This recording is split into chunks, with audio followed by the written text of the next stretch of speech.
अगर मैं आपसे कहूं कि छठ एकमात्र ऐसा पर्व है जो आज तक किसी का नहीं रुका, किसी के लिए नहीं रुका, तो इसमें आश्चर्य की बात नहीं होगी, क्योंकि ये पर्व एक बार अगर शुरू हो गया तो पीढ़ी दर पीढ़ी चलती रहेगी। अगर रिश्तों में लाभ हानि भी होती है तो ये पर्व नहीं रुकता है। हमारे बदले कोई हमारा पड़ोसी छठ करता है, लेकिन छठ नहीं रुकता है। इस त्योहार से हमारी ऐसी आस्था जुड़ी है कि रोगी, पीड़ित, बांझ, बेरोजगार सब अपने अपने मन्नत को लेकर छठ करते हैं, और आश्चर्य की बात यह है कि इनकी मन्नतें पूरी हो जाती हैं। ऐसे हजारों उदाहरण हैं।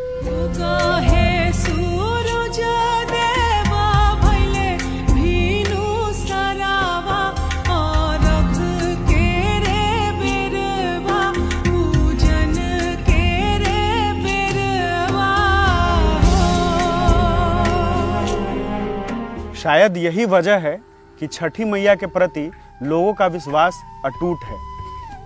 आपको यह भी मालूम होगा कि एक बिहारी सिर्फ उगते हुए सूरज की नहीं, डूबते हुए सूरज की भी पूजा करता है। इसका एक पहलू जो सिर्फ एक बिहारी समझता है, आपको समझाने की कोशिश करता हूं।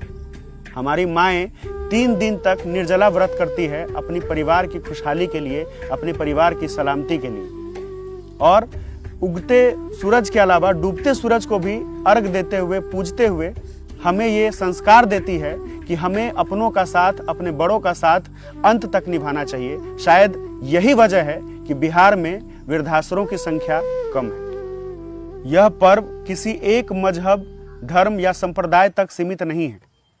बिहार के किसी गली में जुम्मन चाचा का दौरा पकड़े हुए महेश्वर चाचा चलते नजर आएंगे। यही खूबसूरती है इस त्योहार की।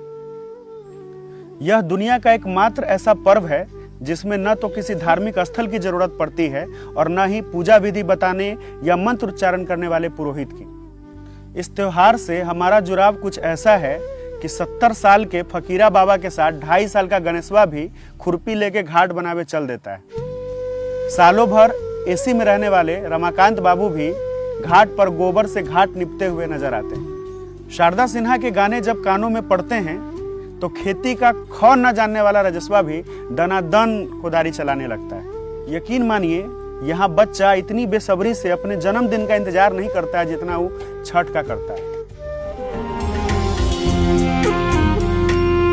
छठ से इतना इमोशनल जुड़ाव रखने के बावजूद पंकजवा बॉम्बे में कोना में बैठ के रोता है।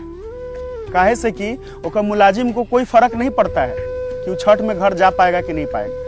अरे उनको मुलाजिम को तो छठ का होता है इहो पता नहीं होता है।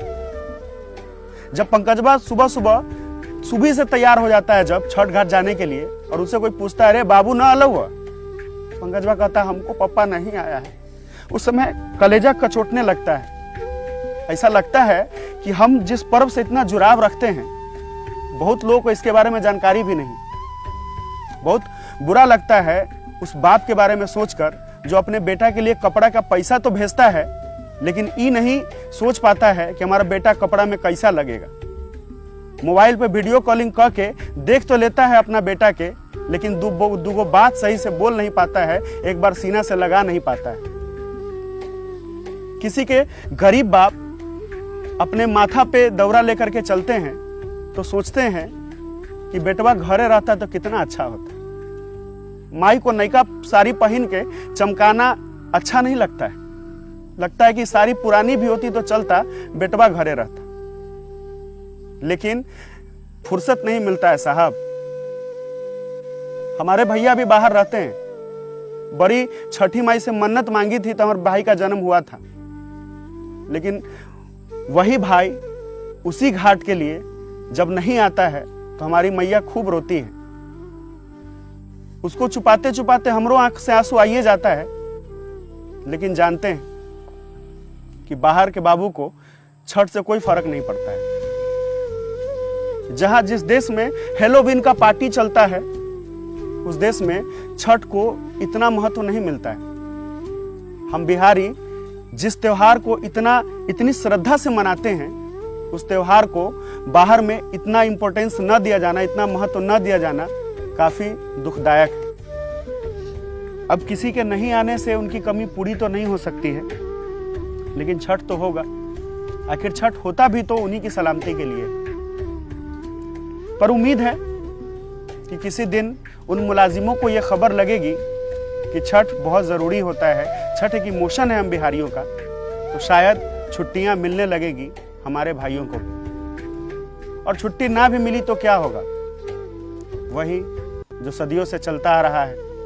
हम फिर भी सारे कष्ट सहकर के भी बिहार जरूर आएंगे, अपने घर जरूर आएंगे और सारे थकान को भूलकर फिर छठी मैया के व्रत में अपना वक्त न्यौछावर कर देंगे और फिर सुनेंगे वही गाने जिस गानों को हम सुन के किसी चौक चौराहे देश विदेश से खींचे चले आते हैं।